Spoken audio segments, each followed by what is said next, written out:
السلام علیکم ورحمۃ اللہ وبرکاتہ۔ ہمارے معاشرے کی عجیب و غریب صورتحال کیا دیکھتا ہوں کہ ایک لڑکی ہے صبح سویرے روزانہ سیر کرنے کے لیے ادھر کشمیر پارک میں جاتی ہے اور واپس وہ الٹے قدموں کو ایک آدھ پونے گھنٹے بعد واپس چلے جاتی ہے۔ کافی خواتین جو ہیں وہ گروپ کی شکل میں جاتی ہیں اور چند ایک جو ہیں وہ اکیلے آتی ہیں، اکیلے چلی جاتی ہیں۔ کچھ اپنے محرموں کے ساتھ آتی ہیں اور واک کر کے لوٹ جاتی ہیں۔ اچانک کل میں نے دیکھا کہ ایک لڑکی جو ہے وہ واک کر کے آئی اور یہاں پہ آ کے ہمارے سامنے والی جو سڑک ہے اس پہ وہ کھڑی ہو گئی جیسے کسی کا انتظار ہے۔ تو پیچھے سے ایک موٹر بائک پہ آیا اور اس نے آ کے موٹر بائک کھڑا کیا، تو اس نے پہلے تو اس کو دوستانہ انداز میں دھکا سا دیا اور کوئی بات کہی، اور اس کے بعد اس کے موٹر سائیکل پہ پیچھے بیٹھی اور چلتی بنی۔ اسی طرح چند دن پہلے بھی ایسا ہی میں نے ایک واقعہ دیکھا تھا کہ ایک کار میں ایک لڑکی آئی، صبح کا ٹائم ہی ہے، اور اس کار والے نے بھی اسی سڑک پہ، کیونکہ یہ قبرستان کی جو ہے نا جنازہ گاہ والی سڑک ہے، اس پہ بہت صبح کے ٹائم کم لوگ ہی آیا جایا کرتے ہیں۔ تو وہ جناب اس نے آ کے یہاں پہ کار میں بریک لگائی اور پیچھے ایک موٹر بائک پہ لڑکا آیا ہے، تو وہ لڑکی کار سے باہر نکلی اور موٹر بائک پہ بیٹھی ہے اور چلتے بنے۔ اسی طرح کے مناظر ہمیں شہر میں اگر ہم جا رہے ہیں اپنی بائک پہ یا موٹر سائیکل پہ یا کار پہ، تو ہمیں دیکھنے کو ملتے ہیں کہ کوئی موٹر سائیکل پہ جوڑا جا رہا ہے تو موٹر سائیکل کی سپیڈ جو ہے نا وہ بہت ہی مدھم ہے، بہت سلو ہے،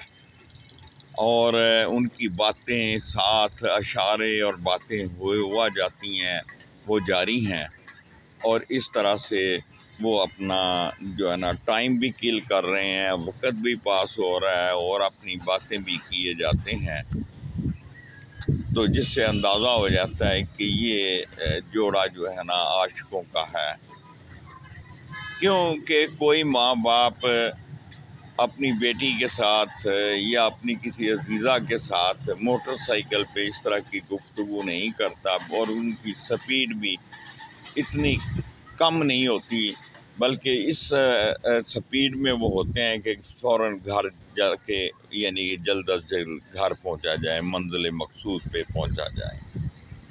دور جانے والے جو لوگ ہوتے ہیں ان کی موٹر سائیکل کی رفتار جو ہے نا وہ 50-60 سے کم تو ہوتی نہیں ہے، لیکن لوکل لوگوں کی میں بات کر رہا ہوں۔ تو ایسی لڑکیوں کے پاس عموماً پرس ہوتا ہے یا پرس بھی نہیں ہوتا، اور وہ لباس اچھا پہنا ہوگا، جوتے پہنے ہوں گے، بن ٹھن کے نکلی ہوں گی۔ یہ ہمارا معاشرے کا کلچر جو ہے نا وہ اس وقت پروان چڑھ رہا ہے،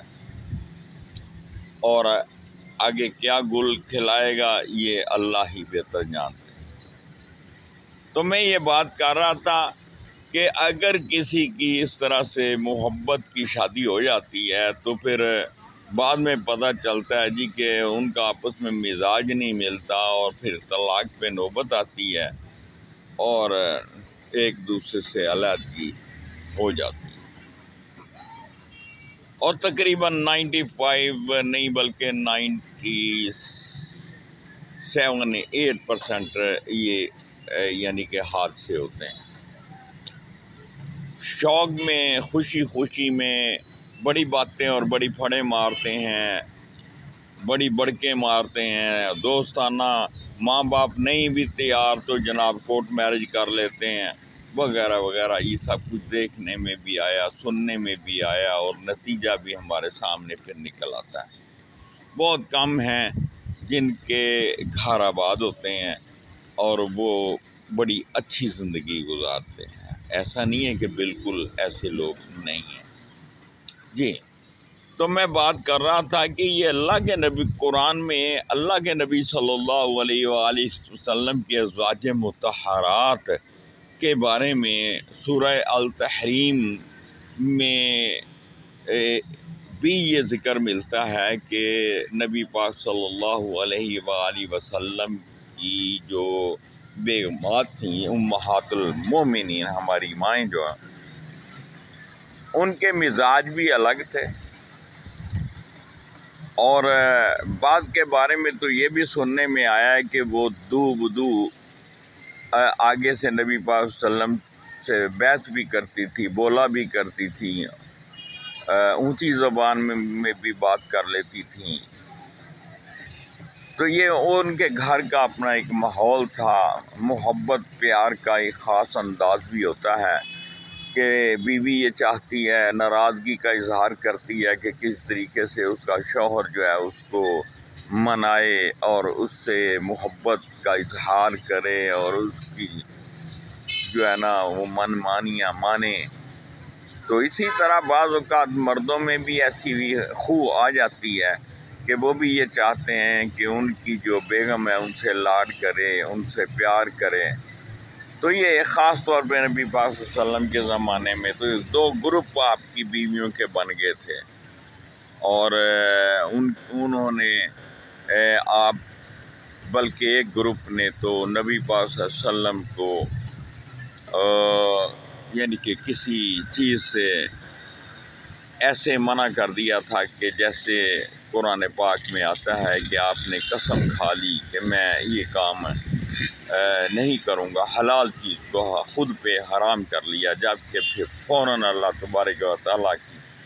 قرآن کی آیت نازل ہو گئی کہ اے اللہ کے نبی، جو اللہ نے حکم صادر کیے ہیں، اللہ جس چیز کو حلال قرار دیتا ہے اس کو تم کیوں خود پہ حرام کرتے ہو؟ یعنی کہ مقصود یہ تھا کہ ان کو یہ باور کرانا کہ کبھی بھی ایسی غلطی نہیں کرنی کہ جس کو اللہ نے حلال کیا ہے اس کو آپ حرام کر لیں، لا محالہ تو جس کو اللہ نے حرام کیا ہے اس کو ہم حلال بھی نہیں کر سکتے۔ تو یہاں پر جو تفصیل میں جانا نہیں چاہتا، میں آپ سے درخواست کروں گا کہ آپ سورہ التحریم جو ہے اس کا ترجمہ، تشریح اس کو غور سے پڑھیں، غور کریں اس پہ،